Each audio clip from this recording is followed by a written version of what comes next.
It was a quiet morning in Stow, Ohio, February 11, 1996. Kay Fletcher, an ordinary woman, was going about her day when something unthinkable happened. Just after 9 a.m. she noticed a puff of smoke rising from her sweater. Panic set in. Was she on fire? She tore the sweater off, expecting to see flames licking at the fabric. But there was nothing. No fire. No embers. Just the lingering smell of burned flesh. Her husband, Mike Fletcher, rushed to her side. He examined her back. There was a red mark, but no visible burns, no source of ignition.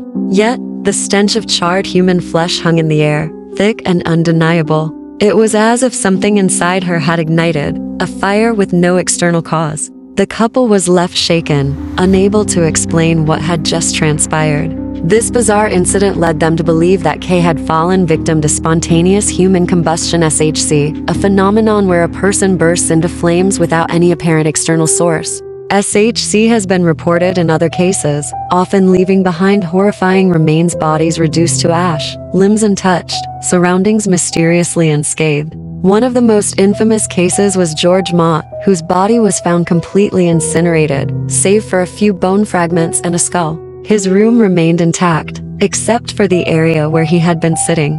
Another case, Irving Bentley, was discovered with his lower leg still intact, while the rest of his body had been obliterated by fire. Scientists and skeptics have debated SHC for centuries. Some theories suggest the wick effect. A person's body fat acts like a candle, igniting and burning slowly. Static electricity or chemical reactions, a buildup of gases or chemicals inside the body, could trigger combustion. Paranormal explanations. Some believe SHC is linked to supernatural forces, unexplained energy, or even divine punishment. Despite investigations, no definitive cause has ever been found. Kay Fletcher's case remains unsolved, a chilling reminder that sometimes the most terrifying mysteries are the ones that defy all logic. They still whisper her name. In the dying town of Cold Hollow, tucked between miles of silent pine forest and long-forgotten roads, the story of Kay Fletcher is not merely remembered, it's feared.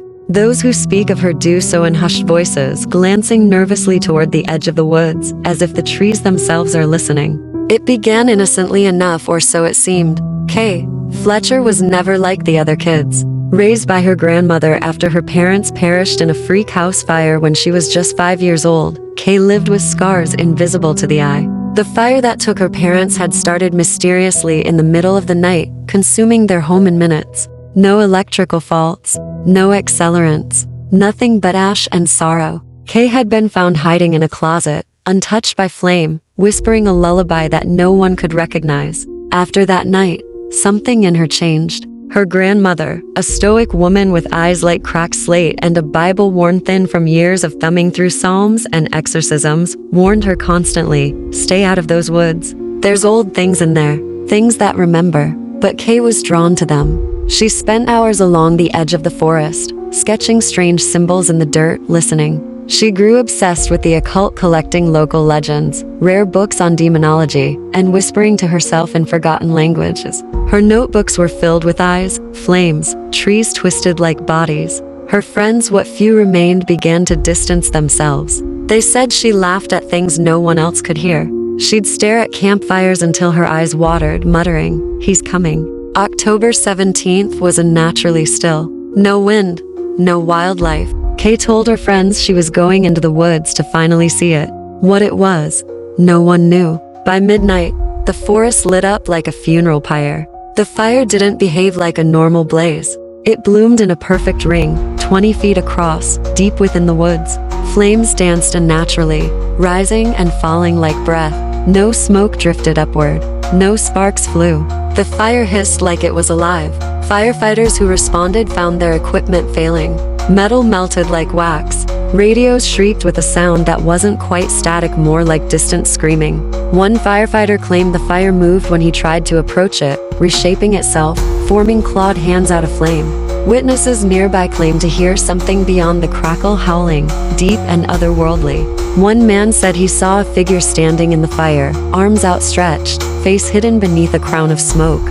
And then came the scream, a high, inhuman wail that split the night. Then, as quickly as it had appeared, the fire vanished. No embers, no smoke, just scorched earth and an unnatural silence. Kay was found at dawn, curled in the very center of the scorched circle. Her clothes were blackened, skin blistered, but somehow she was alive. Her eyes were wide open, pupils dilated. She stared upward as if still watching something we could not see. When paramedics tried to move her, she screamed not in pain, but in warning. She wouldn't speak for 3 days. When she finally did, her voice was raspy, hollow. He walks between the trees. He showed me the burning face. The forest isn't empty, it's waiting. Authorities launched a full investigation. Forensics found no accelerants, no lightning strikes, no source of ignition. Wildlife cameras went dark hours before the fire, and satellite data showed a sudden thermal spike followed by complete cold. Geologists were called. Some suggested underground methane release, but there were no geological signs. A team of arson experts left Cold Hollow baffled. One described the scene as something biblical. Locals had their own theories. Summoning ritual they believed Kay had called something from the forest, an old god or elemental spirit tied to fire. Haunted bloodline, her parents had also died by fire. Some whispered that a curse followed her bloodline. Witchcraft teenagers recalled Kay's rituals, the runes, the chanting. Many believe she'd opened a doorway and couldn't close it. Fire entity, an old Appalachian legend, speaks of a spirit called Ashmith, said to appear in times of deep grief. It lures the lonely into fire, promising visions of the beyond. One old man, Jeremiah Harker, a recluse and self-proclaimed folklorist, spoke to a local paper. The girl danced in a ring of fire. That ain't a coincidence. That's an invitation. After the fire, Kay changed, even more than before. She rarely spoke, and when she did, it was riddled with cryptic messages. The roots are eyes, or don't let it in the mirror. Doctors diagnosed her with trauma-induced psychosis, but the hospital staff didn't stay long. Lights flickered when she was near. One nurse reported her reflection in the mirror smiling when she wasn't. Another found burn marks on her bed sheets despite nothing being lit. She'd often scream in the middle of the night, screams that shook the walls and left the hallway outside ice cold. Her presence began to infect others. One orderly claimed he dreamed of walking through a forest made of flame. Another awoke to find smoke pouring from the vents only to vanish seconds later. Several quit within weeks. Within weeks, 3 of Kay's former friends' kids who had once joined her on ghost hunts met terrifying fates. Derek, 17, began sleepwalking into the woods. He was found catatonic beside a new burn mark in the earth. Maya, 16, developed night terrors. She drew the same fiery sigils Kay had once doodled. She was institutionalized after screaming, "It's in the ash. It's in the ash." Tyler, 18, vanished entirely. Last seen walking barefoot toward the forest's edge. All they found was his phone.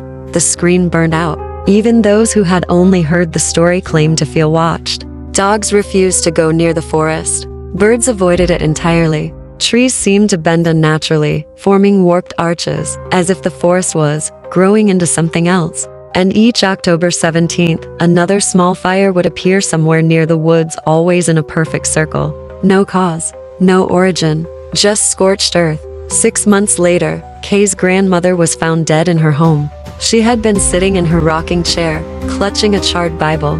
Beneath her, the floorboards had burned in a perfect circle. The house remained untouched beyond that mark.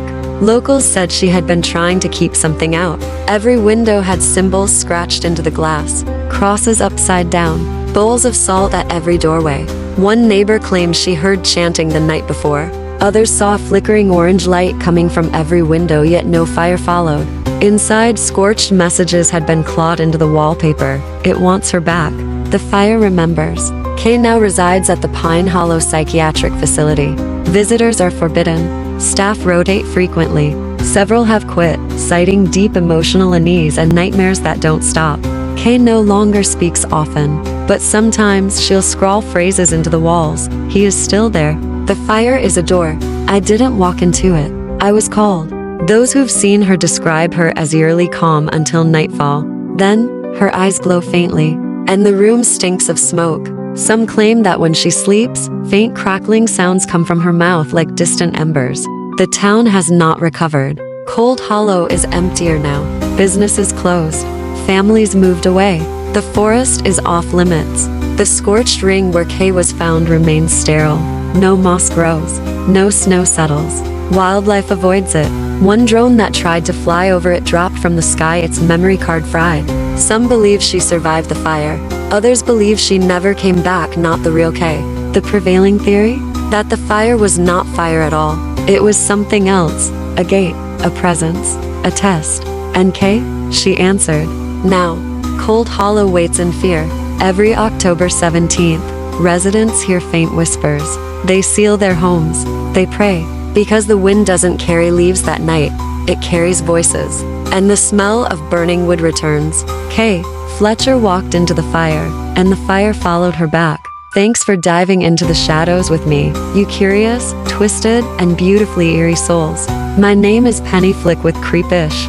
Share your thoughts below. We're just scratching the surface of true crime, history's mysteries, and all things hauntingly fascinating. Until next time, keep exploring, keep questioning, and always remember, the truth is stranger than fiction.